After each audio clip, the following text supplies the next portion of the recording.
partager et le Seigneur m'a conduit sur un thème que j'ai eu à partager quelque part et j'ai eu la conviction qu'il fallait qu'on puisse partager ça ici. Et le thème de cette exhortation, de cette prédication, c'est la révélation des dieux. Amen. Amen. Peuple des dieux. Depuis, je pense, l'année passée, vers la fin de l'année passée, j'ai commencé à avoir une pensée, je pense que c'est le Saint-Esprit qui me conduisait dans ce sens-là. Et cette pensée, c'était que le problème, ou l'un des problèmes de l'Église corps de Christ, c'est que l'Église corps de Christ n'a pas suffisamment la révélation de Christ. Et le fait que nous nous retrouvons et nous réunissons, nous faisons des choses et nous n'avons pas, ou nous ne cherchons pas la révélation de Dieu, ça fait que l'Église ne joue pas son rôle dans son temps. Vous savez, à chaque génération, Dieu a réservé une église pour une mission spécifique selon les générations. Et à chaque moment où dans une génération, il y a des gens qui ont la révélation de Dieu, ce sont ces gens-là qui marquent la génération. Et ce sont ces gens-là par qui Dieu passe pour se révéler et pour agir. Et je vais donner un passage, le premier passage, dans Daniel, le chapitre 12, le verset 32 que nous connaissons. C'est lui qui trouve ce passage, peut le lire ou je vais le lire quand je vais le trouver. La Bible dit, j'ai fait la lecture au nom de Jésus. La Bible dit,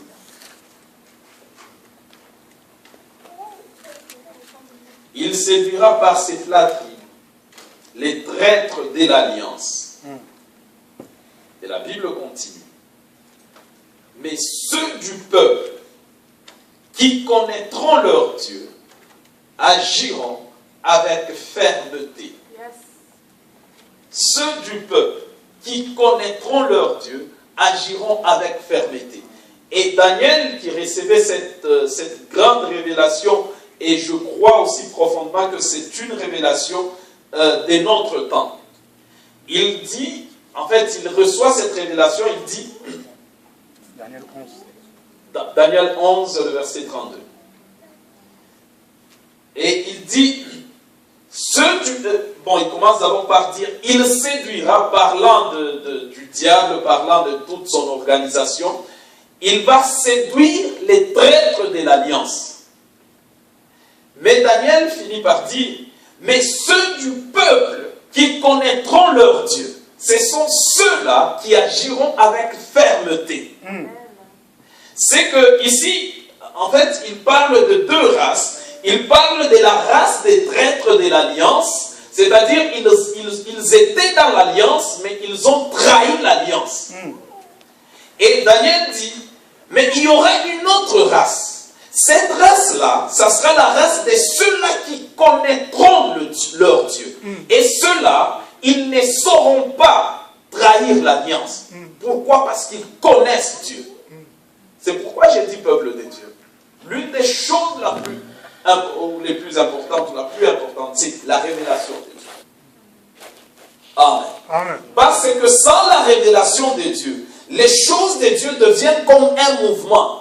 Sans la révélation de Dieu, même ce que nous faisons pour Dieu devient juste de l'activisme.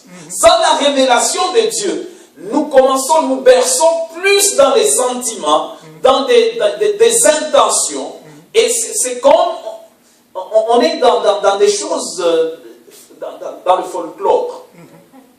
Amen. Amen. Il faut aller chercher d'abord la révélation de Dieu. Et j'étais en train de lire ce passage de Daniel et je m'amusais à savoir qu'est-ce que le terme là, connaître, veut dire dans ce passage-là. Ça veut dire, dans la langue hébraïque, ça veut dire le yada. Et ce terme-là, connaître, yada, ça veut dire, c'est le même terme qui est utilisé dans Genèse, quand on dit Adam connut Ève. Et ça veut tout simplement dire que la connaissance dont il est question, c'est une connaissance intime, une connaissance réelle, une connaissance, pas une connaissance cosmétique, hein, qui est juste sur la surface, mais c'est une connaissance réelle de Dieu. Amen. Une connaissance, comme j'aime toujours dire, que rien ne pourra plus effacer de ton esprit. Tu connais que même si, je ne sais pas, tu es au rêve, tu es dans quelles circonstances, tu peux tout oublier et même oublier ton nom, mais tu n'oublieras pas que tu as rencontré un jour Dieu. Amen. Et la Bible dit, c'est cette connaissance-là que si une personne a cette connaissance, la personne devient ferme et commence à agir avec fermeté dans les choses de Dieu. Amen. Amen. Amen. Que Dieu soit loué. Amen. Et pourquoi j'ai dit la révélation, la connaissance, tout ça, ben, c'est parce que vous savez, Dieu est tellement grand, tellement mystérieux, que le cerveau ou le mental de l'homme ne peut pas contenir la réalité de Dieu. Et tellement il est grand qu'il ne faut que la révélation pour le connaître. Amen. Amen. Amen. Avant d'aller très loin, vous savez, Dieu, il a l'univers dans sa main. Et l'univers, il n'y a pas longtemps, il y a quelques semaines, les scientifiques ont découvert une autre planète. Je ne sais pas si c'est dans notre galaxie ou dans d'autres galaxies. L'univers, c'est tellement grand que maintenant les scientifiques, ils ont conclu en disant ceci. L'univers est en train de grandir. Ça continue à grandir. Pourquoi? À mon avis, c'est parce qu'ils continuent à le découvrir, qu'ils se rendent compte, mais là, on pensait que c'était la limite de l'univers, mais non, ce n'est pas la limite, ça continue à grandir. Et il y a quelques années, ils disaient ceci, les scientifiques, comme je le disais quelque part. Le point le plus éloigné de notre galaxie, dans l'univers, néanmoins le point que eux ont pu voir plutôt, c'était, le point était à 13 millions d'années-lumière. C'est-à-dire, quand quelqu'un quitte la Terre, quand Adam était venu sur Terre, pour aller à ce point-là, il serait toujours en train d'aller à ce point-là. Amen. Amen. Mais toute cette grandeur-là est contenue dans la main d'un être. Et cet être-là s'appelle Dieu. Et imaginez, si le cerveau de l'homme veut connaître la grandeur de ces dieux-là, c'est impossible. Il ne faut que la révélation. Amen. Amen. Amen. Que Dieu soit loué pour ces choses. Alléluia. Et je disais, sans cette révélation du vrai Dieu, nous pouvons commencer ensemble, mais à un moment donné, ceux qui n'ont pas cette révélation lâchent. Vous savez, dans la vie, il y a beaucoup de réalités, beaucoup de défis. Dans les 90 ans, ou je ne sais pas, pour les plus robustes, peut-être 120, 100, qu'ils vont vivre sur cette terre, il y a beaucoup de défis et beaucoup d'événements. Alors, quand il y a certains événements, quand ils arrivent, ça ne prend que la révélation de Dieu pour rester dans les choses de Dieu. Amen. Toute autre chose, si tu n'as pas la révélation, tu lâches. Amen. Amen. C'est pourquoi parfois quand certaines personnes lâchent, je n'aime pas plus les condamner, mais je me dis, est-ce qu'elle avait la révélation? Amen. Amen. Amen. Que Dieu soit loué.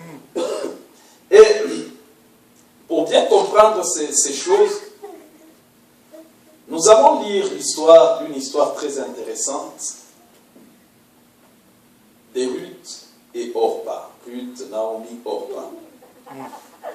Et que je vous invite donc à lire avec moi. Dans le livre de Ruth, on peut lire tout le premier chapitre aussi dans nos maisons. Moi, je vais lire certaines séquences. Merci beaucoup.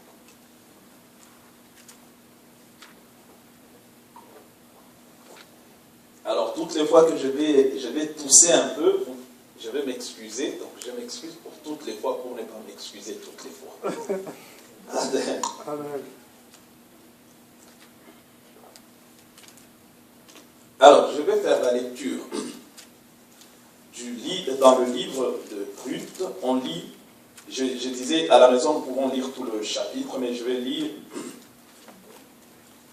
le 6e verset, et je descends.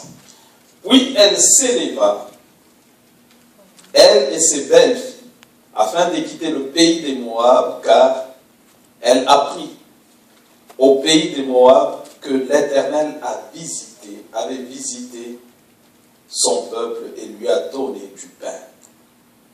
Elle sortit du lieu qu'elle habitait, accompagnée de ses 2 belles filles, et elle s'est mise en route pour retourner dans le pays de Juda. Naomi dit alors à ses 2 belles filles, « Allez, que chacune retourne à la maison de sa mère, et que l'Éternel use des bontés envers vous, comme vous l'avez fait envers ceux qui sont morts et envers moi. Et que l'Éternel vous fasse trouver à chacune du repos dans la maison d'un mari. » Et elle les baisa. Elles élevèrent la voix et pleurèrent.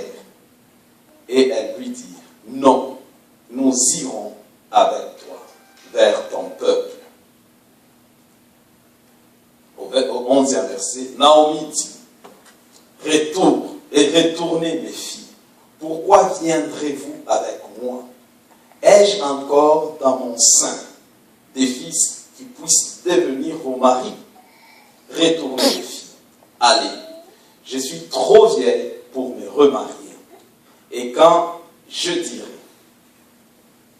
j'ai de l'espérance, quand cette nuit même, je serai avec un mari et que j'enfanterai des fils.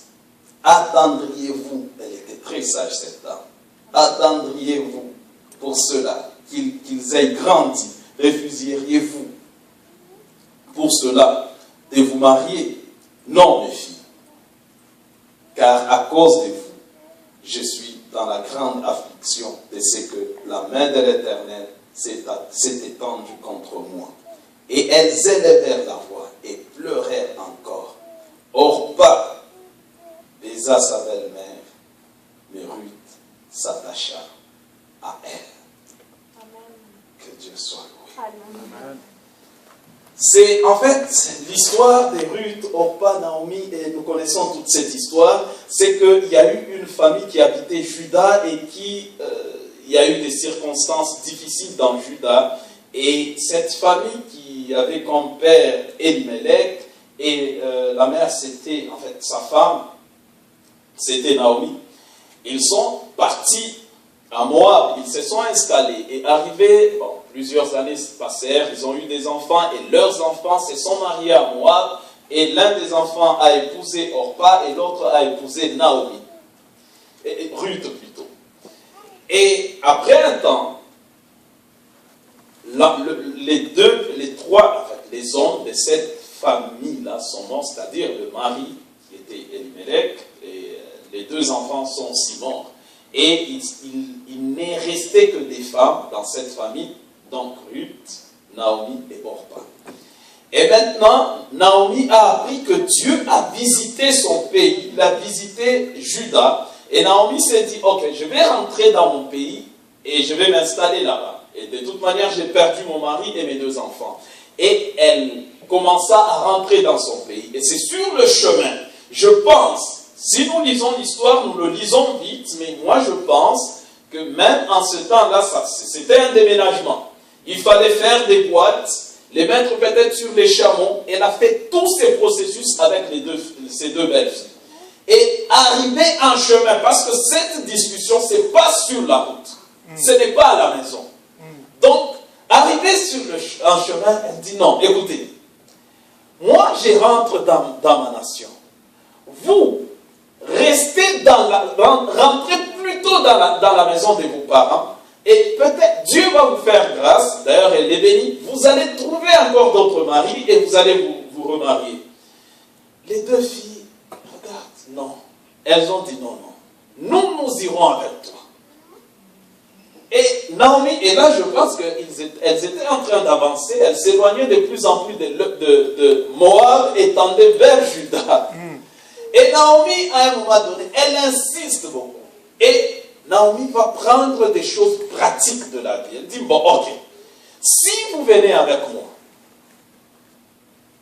de toute manière, si je dis que je vais, bon, je suis vieille, elle dit, bon, ok, admettons que je me remarie aujourd'hui et que je puisse concevoir aujourd'hui.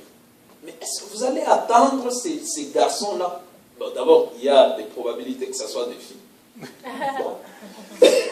Ok, ben, admettons que c'est des garçons. Ok. Est-ce que vous allez les attendre qu'ils grandissent et puis, ben c'est... Alors, Orpa fait des calculs, mais soyons pratiques. C'est quand même la réalité, ce qu'elle dit. Donc, ok, je l'aime bien, mais je vais rentrer. Amen. Amen. Et l'histoire des Orpa dans la Bible s'arrête par ce baiser de Orpa à sa belle-mère. Amen. Amen. Et j'aime dire, ce qui a fait la différence entre Orpa et Ruth, c'était la révélation du Dieu de Naomi. Amen.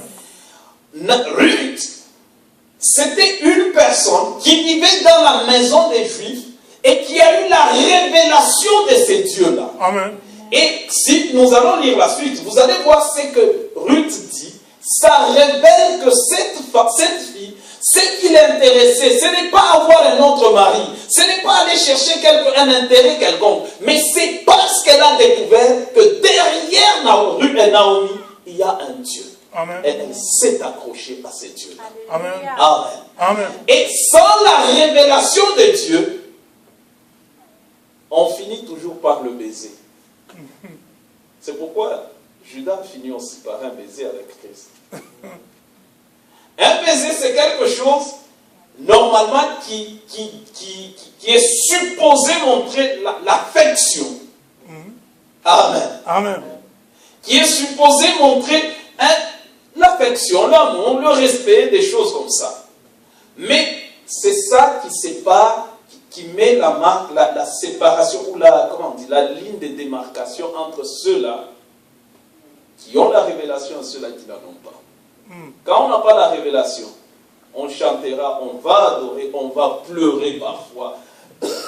On chante, on appelle Dieu par ses noms, à un moment donné, on pleure, on prophétise, on fait toutes ces choses-là. Mais sans la révélation, un jour, on finira par le baiser des Orpa et on s'en ira. Amen. Amen. On s'en ira. Mais avec la révélation, cette femme de Ruth dit ceci, et nous allons voir quelques points qui montrent ou qui sont les conséquences de la révélation de Dieu dans la vie d'une personne. Nous verrons ces choses dans la vie de Ruth. Avec la révélation, Ruth dit ceci. Le verset 16. Ruth répondit, ne me presse pas de te laisser, de retourner loin de toi. Où tu iras, j'irai. Où tu demeureras, je demeurerai. Ton peuple sera mon peuple. Et écoutez ce qu'elle dit.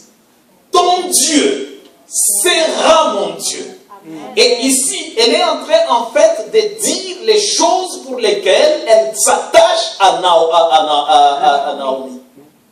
Et dans ces choses, elle dit, ton Dieu sera mon Dieu, et ton peuple sera mon peuple. Où tu iras, j'irai. Où tu demeureras, je demeurerai. Et si nous continuons, peut-être on va le lire par la suite, c'est que elle, ce n'était pas un mari. C'est comme si elle voulait lui dire, écoute Naomi, tu n'as pas compris pourquoi je suis avec toi. Que tu me donnes un enfant, que j'ai un mari, que je n'en ai pas, ça m'importe peu. Mais ce que je veux, c'est que ton Dieu soit mon Dieu. Amen. Amen. Amen. C'est parce qu'elle avait la révélation de ces dieux-là. Yes. Et quand on a la révélation, déjà on parle du premier point. Avec la révélation, ou quand on a la révélation nous amène au-delà de ce que nous attendons de Dieu. Amen. Amen. Amen. Amen. L'une des choses que la révélation fait dans la vie d'un homme, c'est que la révélation va t'amener au-delà de ce que tu attends de Dieu. Va t'amener à Dieu. Ça va t'attacher pas à ce que Dieu t'ait promis, pas à ce que Dieu peut faire pour toi, pas à ce que tu attends impatiemment de Dieu, mais ça va t'accrocher à ce que Dieu est pour toi réellement. La révélation nous amène pas sur le terrain de ce que nous attendons de Dieu, mais nous amène sur le terrain de ce que Dieu est pour nous. Amen. C'est cela la révélation. Amen. Avec la révélation, on peut arriver à dire que je vive ou que je meure, que je possède ou que je ne possède pas, que je sois la tête ou que je sois la queue, que j'ai ou que je n'ai pas, je resterai, je m'accrocherai, parce que je l'ai rencontré et je le sais, je le crois et je le sais, je l'ai rencontré. Amen. Amen. Et ça, c'est la puissance de la révélation. Amen. Alléluia. Amen. Amen. C'est pourquoi je vous ai dit, bien aimé, il y a beaucoup de défis dans la vie. Sans la révélation, on peut lâcher.